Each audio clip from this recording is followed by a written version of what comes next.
Thank you. Lorrie was going to go first, but then we decided that I guess I should go. And then she'll leave you laughing, because I won't really leave you laughing. I'm very, very happy to be here, particularly to read with the great Lorrie Moore. I have some of my publishing beloveds here in the audience with me, so that's particularly nice too. I want to thank Parnassus for sponsoring the reading. I'm going to read from 3 different parts of the book, so to give you a flavor of each one, a little sampling. And this is the very shortest part, and it's from the point of view of Jane, the American writer who has come to Africa to write about this intense story, but on the way to northern Uganda, she stays with a lot of free-spirited white Africans who, are studying elephants, and they're paragliding, and they're having sort of champagnes on hills, drinking champagne on hilltops, and so it's quite a contrast to the world that she is headed for. So this is just one section when she's has spent the night in one of these sort of fabulous villas on the shores of Lake Naivasha in Kenya. And she started a love affair with the man who is driving her there, a young, much younger man named Harry. And after a long rambling dinner with people flirting with each other and candlelight and dessert, she leaves the dinner and is starting to reflect on perhaps maybe the inappropriateness of her growing feelings for this man. Jane went back to the room to use the bathroom and found a candle lit on the bedside table and ironed white sheets folded back like in a hotel. She hadn't planned on turning in yet, but it looked so inviting, and she lay down for a moment. As she closed her eyes, she found herself searching for the place inside her that did not care whether Harry came in or not. When she woke, it was dark, and his body was beside her asleep. She felt like an animal in the woods, watching the lights in a house, waiting for him to come out and look for her. People said that men were the ones who thought about sex all the time. She was like a man then, except that after sex, she thought about it more, not less. It didn't seem to matter that sex didn't necessarily get you where you wanted to be, satisfied with yourself, but you had momentary satisfactions, the beautiful release and a feeling of wholeness. Sex was like the wire in the dark, a jolt to the spirit, like the shocks they gave people with massive coronaries to get things beating again. His arms around her infused her with calmness, and she felt herself shimmering. In the morning, she woke. She pictured him reaching over and pulling her across the sheet or dropping a heavy hand on her hip. She waited for his head to turn and his eyes to open in her direction. The hope felt like a thread whipped in a frantic wind. It was terrible. He stirred and her heart leapt. He rolled to his side of the bed and stood up. His hair stuck out like dark straw. He pawed through the crumpled pile of clothes. The muscle in his lower back was a nice square shape. He found a shirt. He pulled on dusty shorts with an automatic air, then, noticing her there, said, "Coffee," in a neutral, not unfriendly way, and left the room. Her gaze fixed itself on where he'd been, and she felt as if she were dangling from a hook high in a tree. For God's sakes, she said to herself. She was here for a reason. She had a story to write, something more substantial than these pathetic yearnings. So that's Jane. she's headed for different concerns. And the other protagonist that we follow is, to use a literary term, is Esther.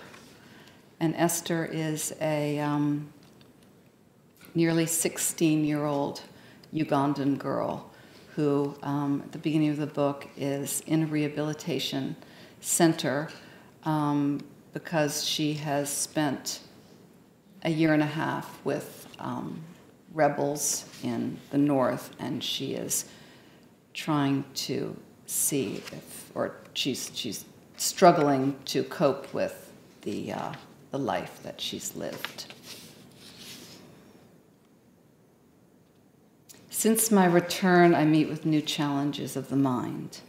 I have decided to forget everything that happened to me there, and so look forward to the remainder of my life. I am not so old, nearly 16. My life could still be long. Before, my life was nothing to speak of. You would not have heard of it. Now, they tell us it is important to tell our story. They have us draw to tell it, but I am not so good at drawing. When they ask us to speak, I cannot find the words. What I have inside is for me to look at alone. Who else can know it? Not anyone. I cannot say it out loud. How can one tell a story so full of shame? I listen to the others talk and understand how they struggle. We knew the same things.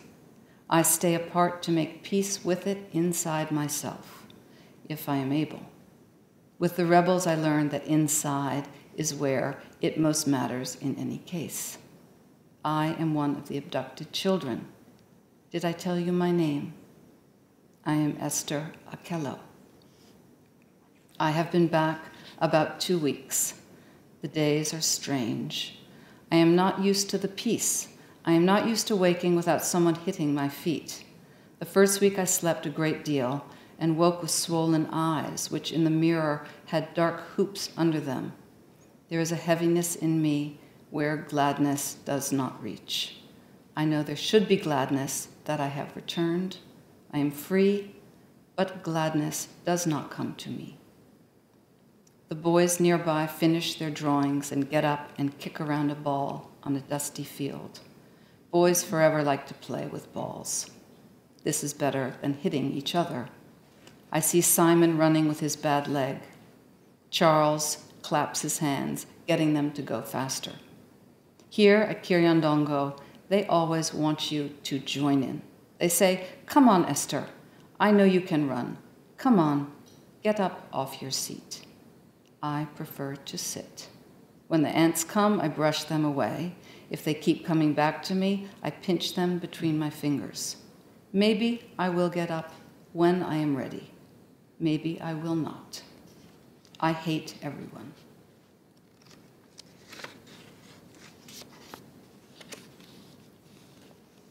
And then this last part I'll read is the event that unites these two women, which is the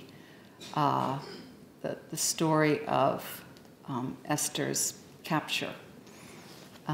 She was going to attending a boarding school in the north of Uganda when the rebels one night, in the middle of the night, stormed the dormitory, and the Italian nuns that run the school were sort of hiding in a garden. They didn't have any weapons or anything to fight them off. And after the noise died down, they went to the dormitory and they found it had been cleared out, and the children all led away into the bush. So one of the teachers, the headmistress named Sister Julia, decided to go after them. So she left at dawn with another teacher, and at about noon, she caught up with them. She followed little signs in the pathways in this very sort of poor agrarian area of the north. And she saw them quite far away. There was a valley and a hill, and she saw all the girls with probably 20 or 30 rebels.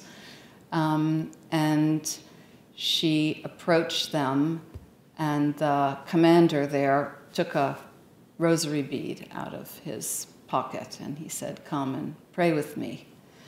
And so she accepted his invitation. They sat and had tea. And she said, "Give me back my girls."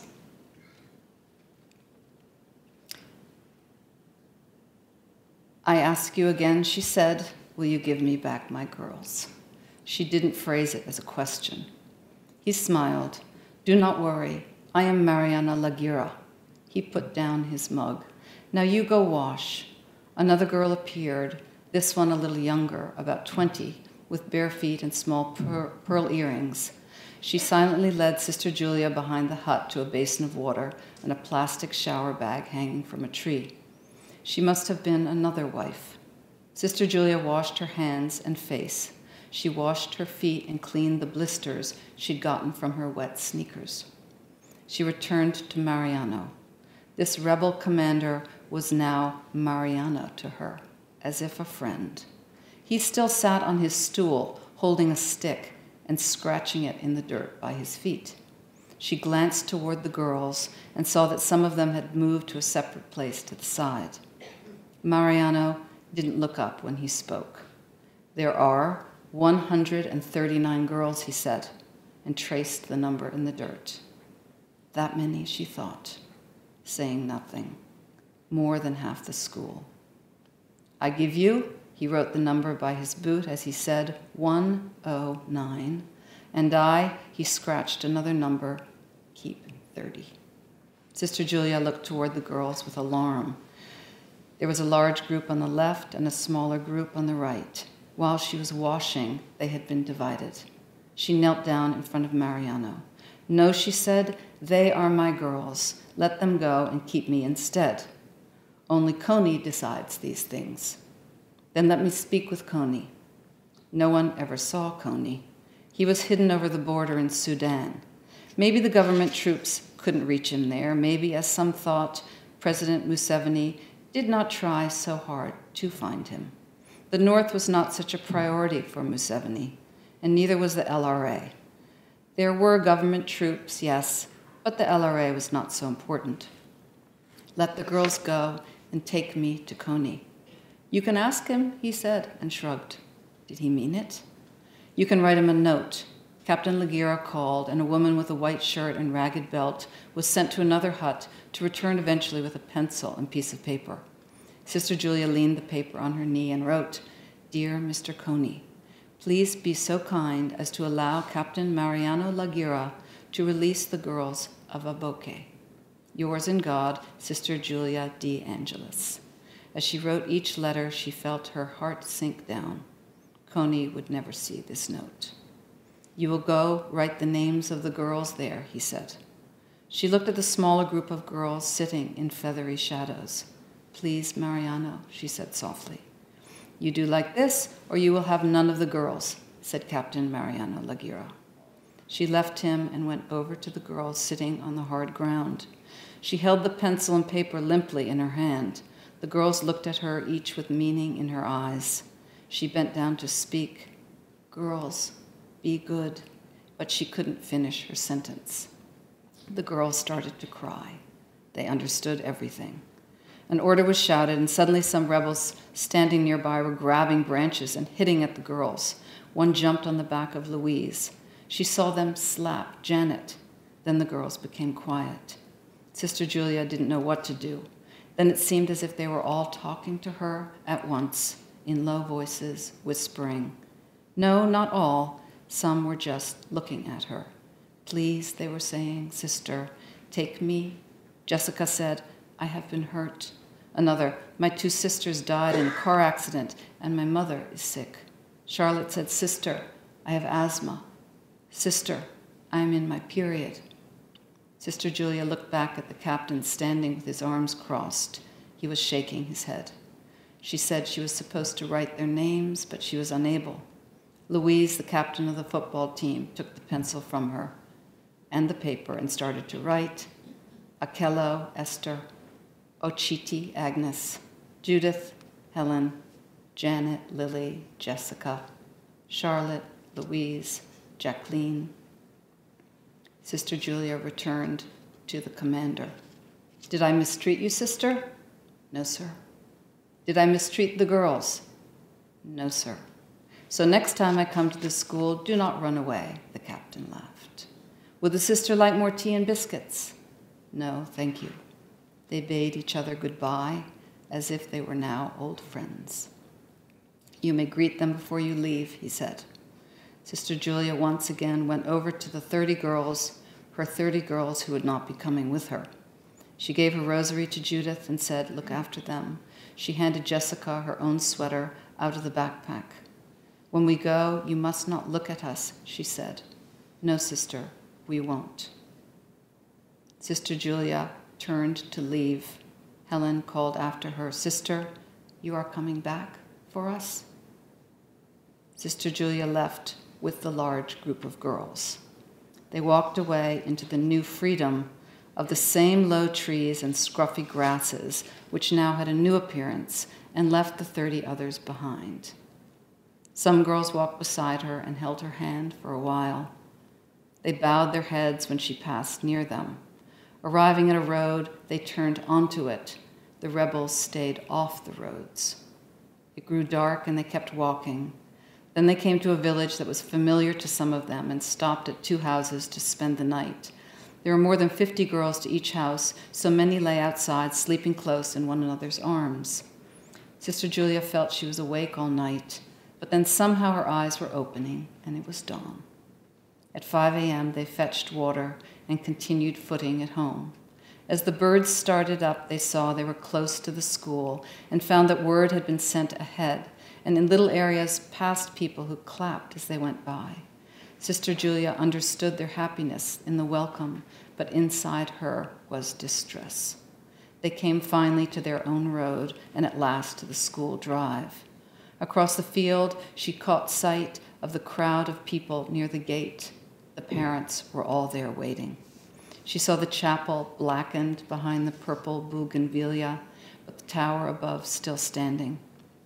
Many girls ran out to embrace their mothers, who were hurrying to them. As she got close, Sister Julia saw the parents' faces watching, the parents still looking for their daughters. They searched the crowd. There was Jessica's mother, with her hand holding her throat. She saw Louise's mother, Grace, ducking side to side, studying the faces of the girls. The closer they got to the gate, the more the girls were engulfed by their families, and the more separated became the adults whose children were not there. They held each other and kept their attention away from the parents whose girls had been left behind. They would not meet their gaze. In this way, many of those parents learned that their children had not made it back. When they came near Sister Julia and all the commotion, she turned away from them. She was answering questions. Some mothers were kneeling in front of her. Some kissed her hand. She was thinking, though, only of the other parents, and she would talk to them eventually, but just now it seemed impossible to face them. Then she wondered if she'd ever be able to face anyone again, ever. Thank you.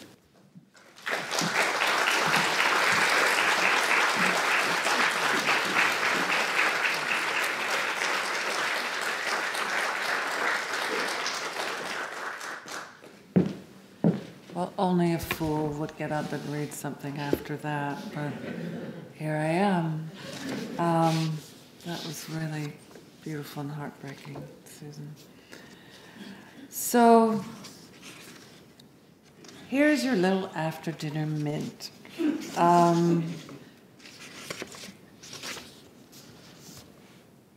This is a story called Thank You for Having Me, which is how I feel. Thank you for having me. The day following Michael Jackson's death, I was constructing my own memorial for him. I played his videos on YouTube and sat in the kitchen at night with the iPod light at the table's center, the only source of illumination.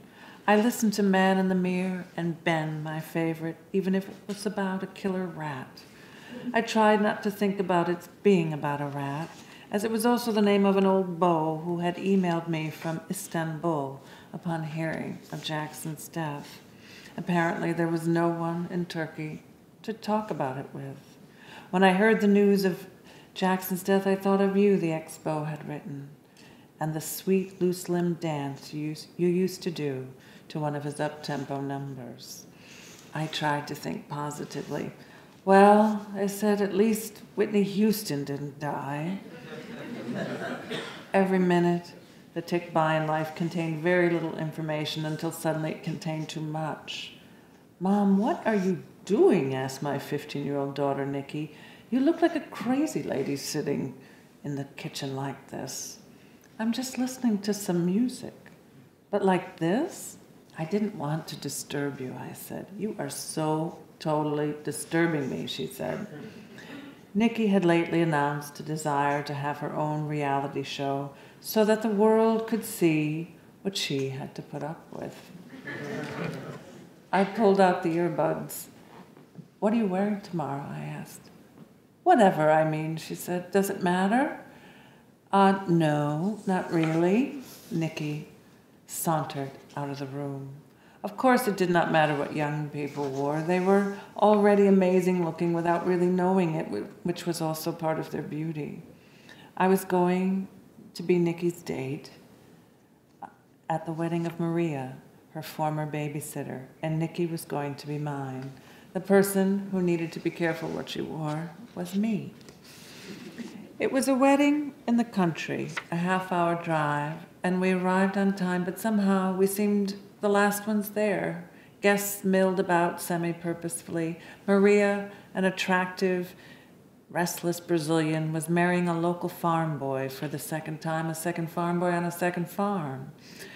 The previous farm boy she had married, Ian, was present as well.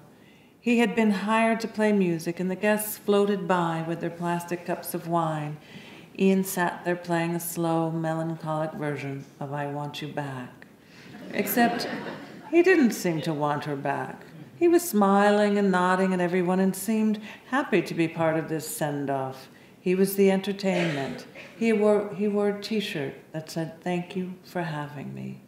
This seemed remarkably sanguine and useful, as well as a little beautiful. I wondered how it was done. I myself had never done anything remotely similar. Marriage is one long conversation, wrote Robert Louis Stevenson. Of course, he died when he was 44, so he had no idea how long the conversation could really get to be. I can't believe you wore that, Nikki whispered to me in her mauve eyelet sundress. I know, I said, it probably was a mistake. I was wearing a synthetic leopard print sheath. I admired camouflage. A leopard's markings, I'd imagined, existed because a leopard's habitat had once been alive with snakes and blending in was required. Leopards were frightened of snakes and also of chimpanzees, who were in turn frightened of leopards, a standoff between predator and prey, since there was a confusion as to which was which. This was also a theme in the wilds of my closet. Perhaps I had watched too many nature documentaries. Maybe you should get Ian some lemonade, I said to Nikki. I had already grabbed some wine from a passing plastic black tray.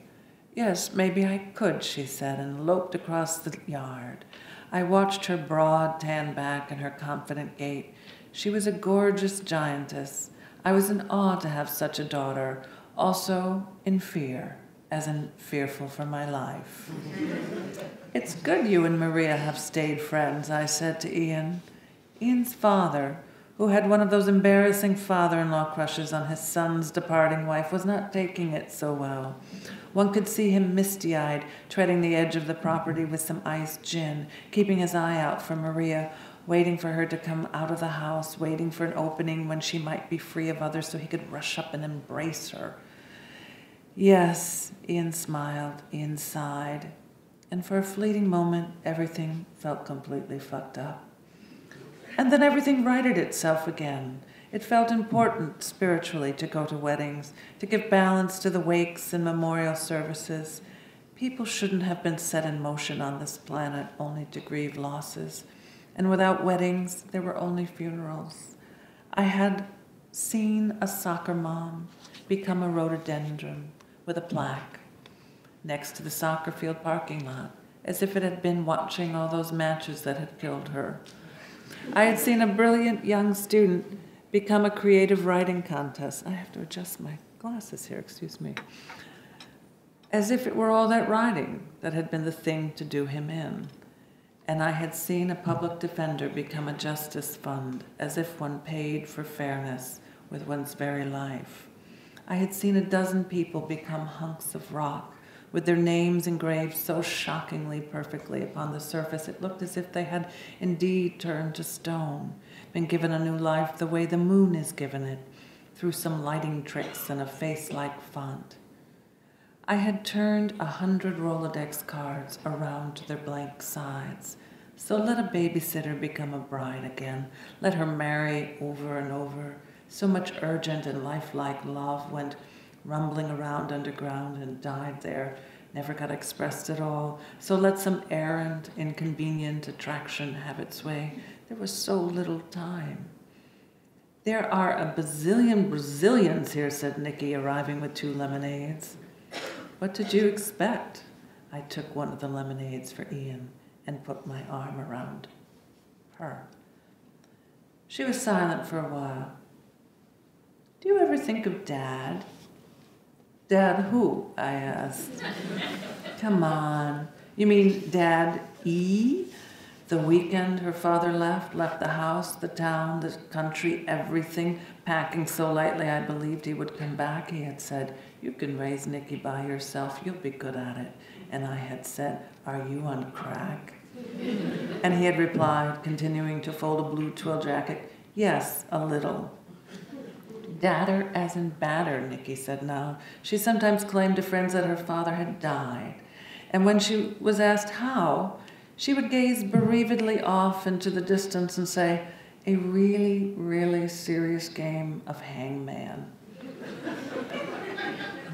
Mothers and their only children of divorce were a skewed family dynamic, if they were families at all. Perhaps they were more like cruddy buddy movies, and the dialogue between them was unrecognizable as filial or parental. It contained more sibling banter than it should have. Still, I preferred the whole thing to being a lonely old spinster, the fate I once thought I was most genetically destined for. If you were alone when you were born, alone when you were dying, really absolutely alone when you were dead, why learn to be alone in between? If you had forgotten, it would quickly come back to you. Aloneness was like riding a bike at gunpoint with the gun in your own hand. Aloneness was the air in your tires, the wind in your hair. You didn't have to go looking for it with open arms. With open arms, you fell off the bike.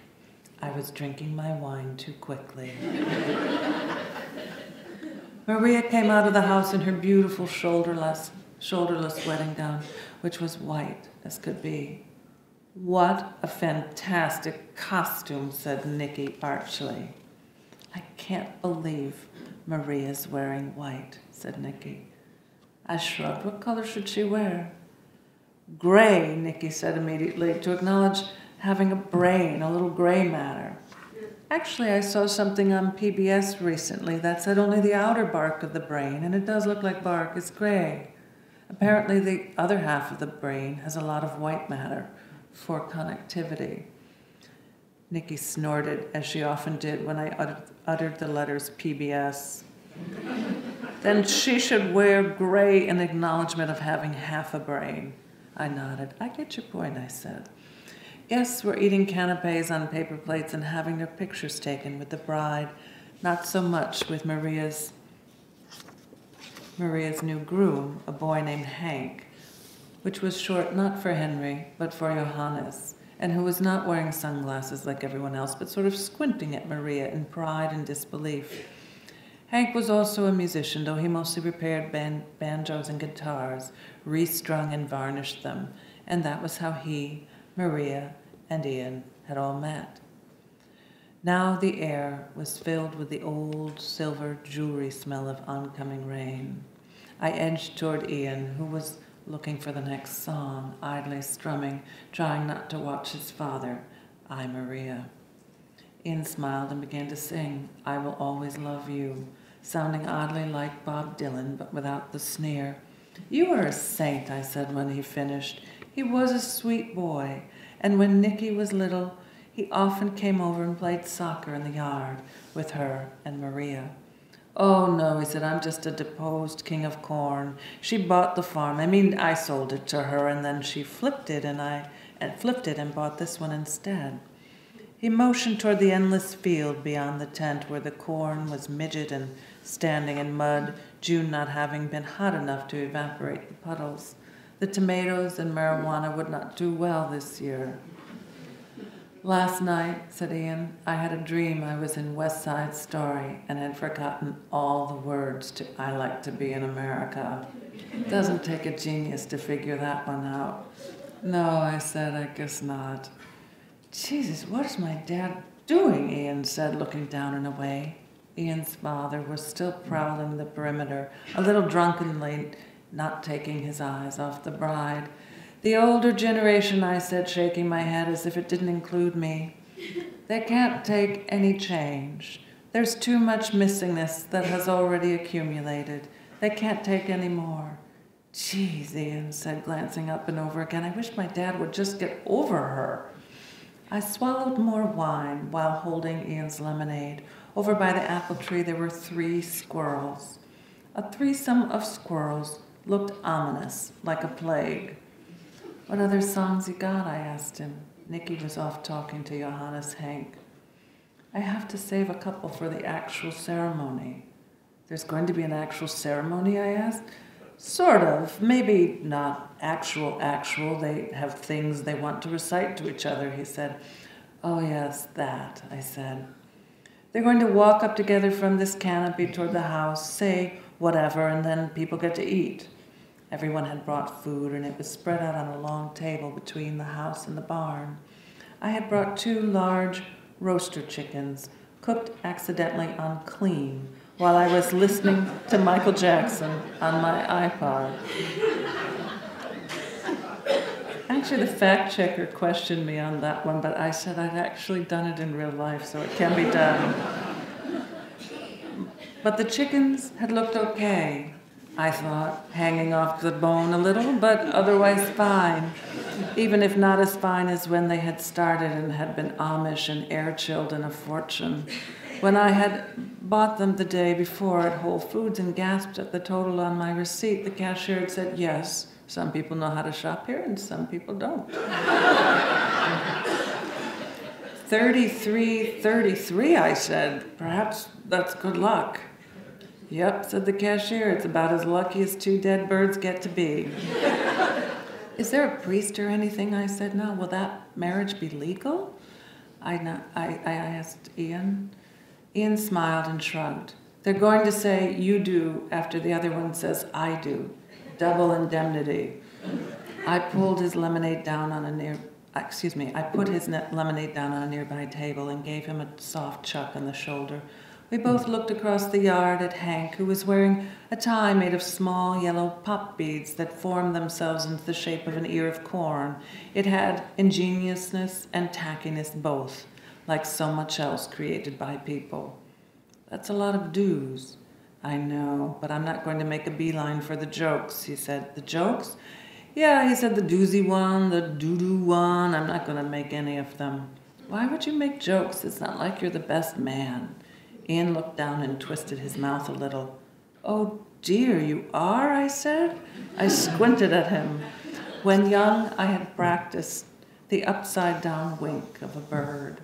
Don't ask, Ian said. Hey, look. I put my arm around him. George Harrison did it, and no one thought twice. Or, well, no one thought more than twice. Nicky approached me quickly from across the grass. Mom, your chickens look disgusting. It's like they were hit by a truck.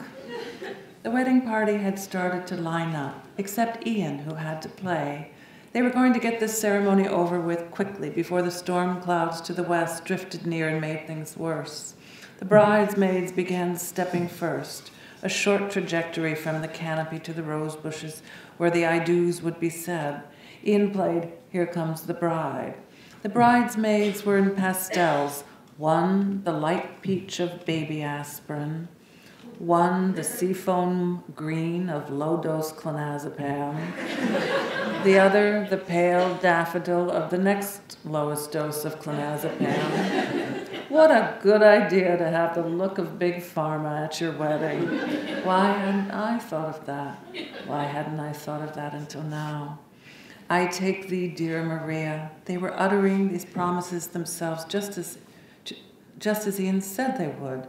Hank said, I do, and Maria said, you do, then vice versa. At least Maria had taken off her sunglasses. Young people, I tried not to say out loud with a sigh. Time went slowly, then stood still, then became undetectable, so who knew how long all this was taking? A loud noise, like mechanized thunder, was coming from the highway. Strangely, it was not a storm. A group of motorcyclists boomed up the road, and instead of roaring by us, slowed, then turned right in at the driveway, a dozen of them, all on Harleys.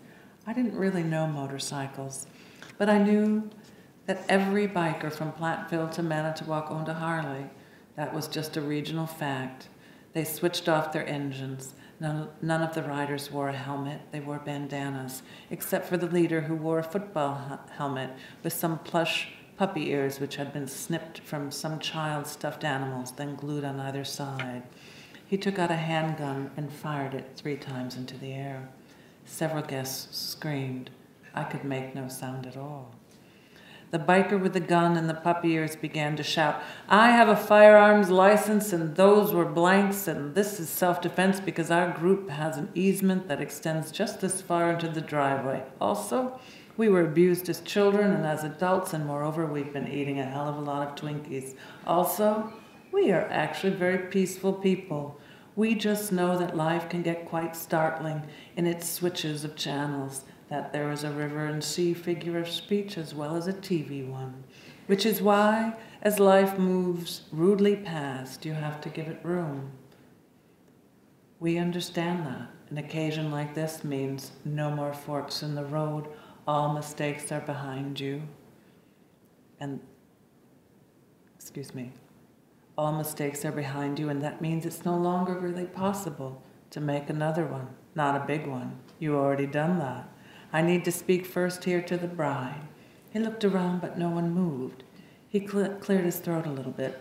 The errors a person already made can step forward and announce themselves and then freeze themselves into a charming little sculpture garden that can no longer hurt you. Like a cemetery, and like a cemetery, it is the kind of freedom that is the opposite of free. He looked in a puzzled way across the property toward Maria. It's the flickering quantum zone of gone and none, got and not. He shifted uncomfortably, as if the phrase flickering quantum zone had taken a lot out of him. As I said, now I need to speak to the bride. Would that be you? Maria shouted at him in Portuguese. Her bridesmaids joined in. What are they saying? I murmured to Nikki. I forgot all my Portuguese, she said. My whole childhood, I only remember Maria saying, good job to everything I did, so I now think of that as Portuguese. Yes, I murmured, so do I. Good job, Nikki shouted belligerently at the biker. Good job being an asshole and interrupting a wedding. Nikki, leave this to the grown-ups, I whispered. But the guests just stood there, paralyzed, except Ian, who seemingly very far off on the horizon, slowly stood, placing his guitar on the ground. He then took his white collapsible chair in both hands and raised it over his head. Are you Caitlin? The puppy-eared biker continued to address Maria, and she continued to curse, waving her sprigs of mint and spirea at him. She gave him the finger, and when Hank tried to calm her, she gave Hank the finger. The cyclist looked around with an expression that suggested he believed he might have the wrong country wedding. He took out his cell phone, took off his helmet, pressed someone on speed dial, then turned to speak into it. Yo, Joe, I don't think you gave me the right address. Yeah, no, you don't get it. This ain't Caitlin's place. What? No, listen. What I'm saying is wrong addressee. This ain't it. No speakeasy English here. He slammed his phone shut. He put his helmet back on. But Ian was trotting slowly toward him, with the chair over his head, crying the yelping cry of anyone who was trying to be a hero at his ex-wife's wedding. Sorry, people, the biker said. He gave the approaching Ian only a quick, unfazed double take. He flicked one of his puppy ears at him and hurried to straddle his bike. Wrong address, everybody. Then his whole, too stoned to be menacing gang started up their engines and rode away in a roar, kicking up dust from the driveway gravel. It was a relief to see them go. Ian continued to run down the road after them, howling, chair overhead, though the motorcycles were quickly out of sight. Should we follow Ian? Asked Nicky. Someone near us was phoning the police. Let Ian get it out of his system, I said. Yeah, she said, and now made a beeline for Maria. Good job, I could hear Nicky say to Maria. Good job getting married. And then Nicky threw her arms around her former caretaker and began, hunched and heaving, to weep on her shoulder. I couldn't bear to watch. There was a big black zigzag across my heart. I could hear Maria say, Thank you for coming, Nicky. Ian had not returned, and no one had gone looking for him. He would be back in time for the rain. There was a rented disc jockey who started to put on some music, which blared from the speakers, Michael Jackson again. Every day there was something new to mourn and something old to celebrate. Civilization had learned this long ago and continued to remind us. Was that what the biker had meant? I moved toward the buffet table. You know, when you're hungry, there's nothing better than food, I said to a perfect stranger. I cut a small chunk of ham. I placed a deviled egg in my mouth and resisted the temptation to position it in front of my teeth and smile scarily, the way we had done as children. Oh, look at those sad chickens, I said ambiguously and with my mouth full. There were rumors that the wedding cake was still being frosted and that it would take a while. A few people were starting to dance before the dark clouds burst open and ruined everything. Next to the food table was a smaller one displaying a variety of insect repellents, aerosols and creams, as if it were the vanity corner of a posh ladies' room, except with discreet constellations of gnats. Guests were spraying themselves a little too close to the food, and the smells of citronella and imminent rain combined in the air. The biker was right. You had to unfreeze your feet, take blind steps backward, risk a loss of balance, risk an endless fall in order to give life room. Was that what he had said? Who knew? People were shaking their bodies to Michael Jackson's Shake Your Body. I wanted this song played at my funeral. Also, the Doobie Brothers taking it to the streets. Also, have yourself a merry little Christmas, just to fuck with people. I put down my paper plate and plastic wine glass. I looked over at Ian's dad, who was once again brooding off by himself. Come dance with someone your own age, I called to him, and because he did not say, that is so not going to happen, I approached him from across the lawn. As I got closer, I could see that since the days he would sometimes come to our house to pick up Maria and drive her home himself in the silver sports car of the recently single, he had had some eye work done, a lift to remove the puff and bloat. He would rather look startled and insane than look 56. I grabbed both his hands and reeled him around. Whoa, he said with something like a smile, and he let go with one hand to raise it over his head and flutter it in a jokey jazz razzmatazz. In sign language, it was the sign for applause. I needed my breath for dancing, so I tried not to laugh. Instead, I fixed my face into a grin, and for a second, the sun came out to light up the side of the red and spinning barn. Thank you very much.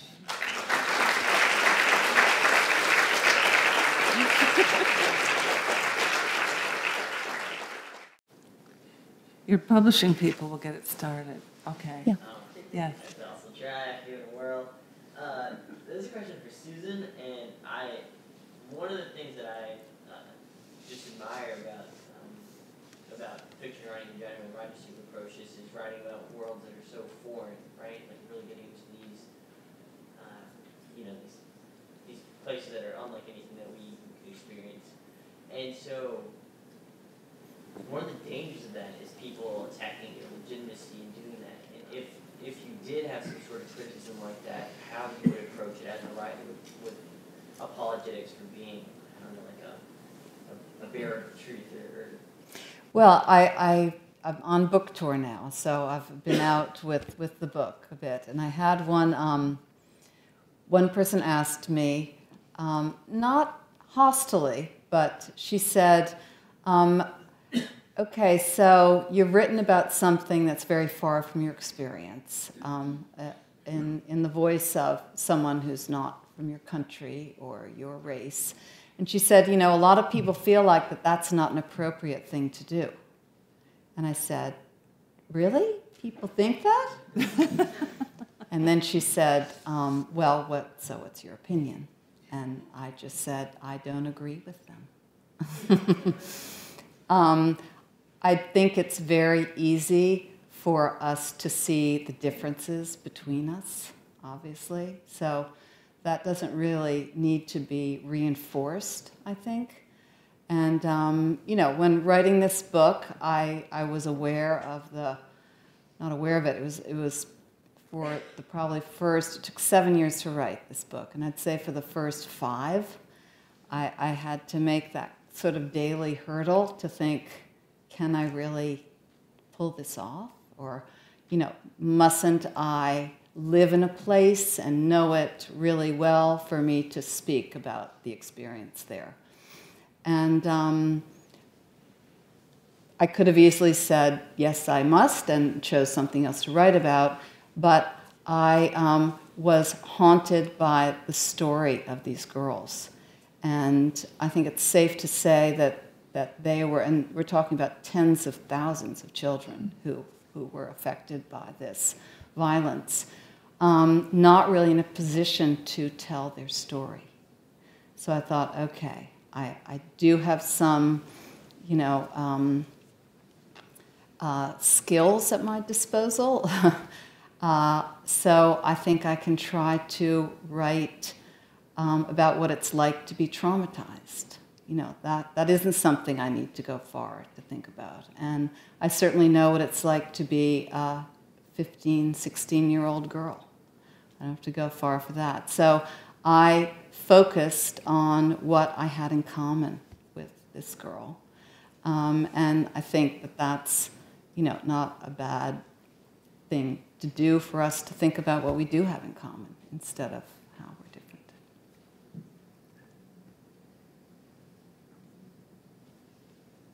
Now there's to be a question for Lorrie, and then we'll go back and forth. No, we don't. No. Well, when did you know the motorcycle gang was going to show up in the story, right? Oh, I don't really. I think, I don't know when that came about. I think at some point I just figured, I was imagining the scene at this particular place, and I thought a motorcycle gang would come by in summertime in Wisconsin. This is kind of my farewell story to Wisconsin. And I thought they would come by, and then I had them turning in and, actually coming to the wedding, just to give a little talk. And then going away. So it was a bit of a surprise, but something like that needed to happen. Something like that needs to happen at every wedding, I think. A little message from the gods. I'd like to ask a question about the mechanics of your writing style. When you're done with your first draft, how close is that to what you just read? Are you 50% of the way there? 10%? 90%? You want to? You want to go first? I would say the first draft is about 10% of the way there. And then the second draft maybe is 30. And then the third draft is maybe 40. Most of it is rewriting. 20% is the first out of the gate. And if it were out of the gate all pulled together, I think we'd have a lot more writers. But a writer who's insane enough to continue to work on something and try to change it, and try to get at something, adding in a little bit, mostly getting rid of things. That's the sort of obsessive-compulsive nature of a writer. Yeah. For me. Right. It's when I first write Susan's stuff, I'm usually about 10% there. I agree with everything she just said. And then 20, then 30, right. I mean, sometimes you actually even get into negative percentages. It's like, the temperatures in winter, you're suddenly below zero.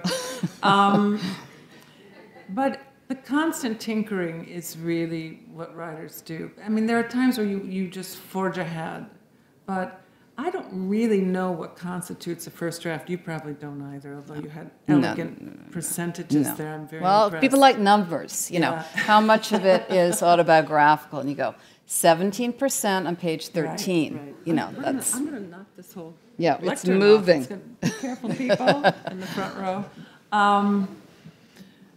But you just have to constantly rewrite and get things exactly the way you like them. And just when you think you're done, you come back the next day with a fresh cup of coffee, and you think that's not right, and you start tinkering with it again. So you're nodding because you've done this, obviously. So I don't know. Have you ever had? I once had a computer that had, and probably they still have this. But I can't find it, luckily, on my computer now. But I used to come back to my computer, and it would have the number of hours you had spent on that document. Oh, wow. It was really scary. So you'd see 400 hours for a book review, and you think, whoa, what does that? That's way less than minimum wage. So it's. Now, sometimes maybe you were leaving I was leaving the computer on, walking out the room with the file open, maybe, possibly. But there's a lot of time.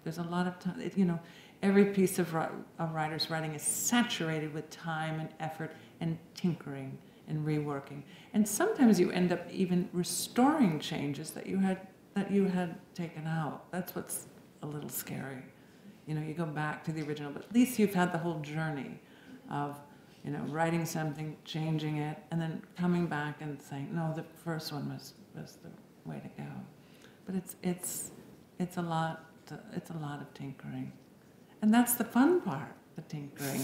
The scary part is the white page where you've written nothing and you have to venture out into the snow of it and just put footprints down. So I think there's also the period, you're saying it's fun, the tinkering. Then comes the period of the desert, and you're looking at the work, and you think, I cannot believe I was ever interested in this, or there's nothing about this that's compelling at all anymore. But because you've got the 400 hours piled up behind you, you think, okay, I've got to stick with it. But that moment in a story, and I say this to my students, is, or in a book or in anything that you're working on, is not a sign that you should get rid of it. That's almost, for me, it's always a moment, sometimes longer than others, but.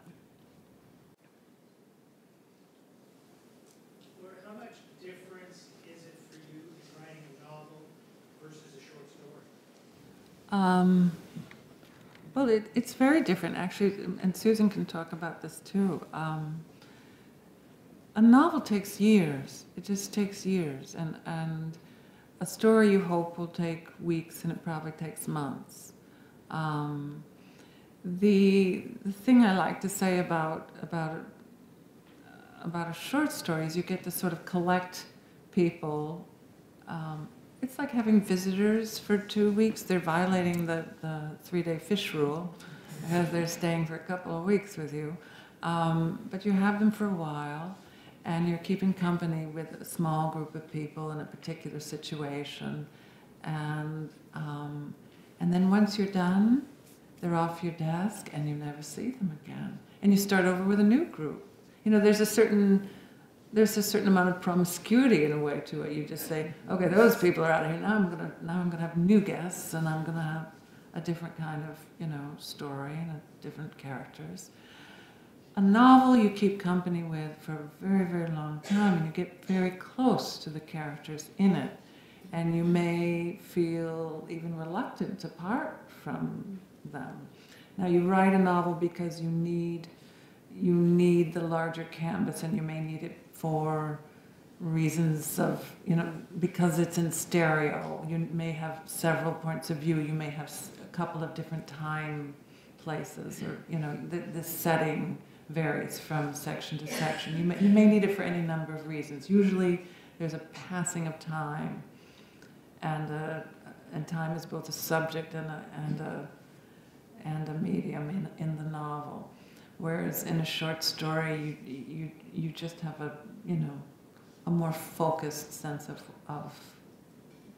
what you're doing, and you don't need that long canvas. So I would say one gets fonder of one's novels, wouldn't you say? Of the characters. Like I used to I had a novel come out in 2009, and every time it got a bad review, I would feel sorry for the character. not for me. I would say, oh, poor Tassie Kelchin. People don't like her. But I don't feel that way so much about the stories. But you can talk about it. Because you do both, but you're doing more novels. I've been doing more novels, though. I feel like I have a stronger attachment to short stories, I think. In fact, this book just feels like it's just little short stories all strung together. At least that's how I think of it when I'm writing it. I try to think of it in short blocks. And the writing of a story and the writing of a novel, the only difference is how much time you spent on it, really. Because the process of writing is, for me, it's still the same. It's still there's the dreamy side of what you're imagining, but mostly you're just, I wouldn't even say playing, because that makes it sound too fun. You're working with words. And so you're just there working with words, whether it's a short story or a novel. We're getting a signal that says one more question. Okay. Can I ask? Yeah. Oh, yes. How far back do the two of you go? As friends, or knowing each other, or knowing about each other's work? I know you were both... Who has a better memory? I know you were both in 20 Under 30. Did you know each other before then? No, and I don't think We didn't know each other then. That anthology had anything to do with it. Susan, we had met, but Susan came to Madison and gave a reading, and then we went out for dinner afterward. And we were talking about adoption and different things, and it was before you had your daughter. I think I had my son then, and we, I don't know, and then we stayed in touch, and then I subletted. Sublet my apartment.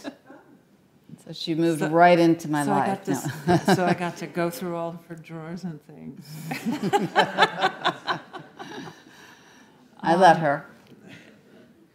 I never spoke of it. No, I didn't really. I did take some books down and see how affectionately they were inscribed to you from various male authors. who I won't name, but you How know. nice of you to remind me. That's Yeah, good. They loved you. They sure did. So that was probably, let's see, that was probably about, what, 13 years ago, 14 years ago, something like that. Yeah. So thank you all for coming. You've been great. Thank you.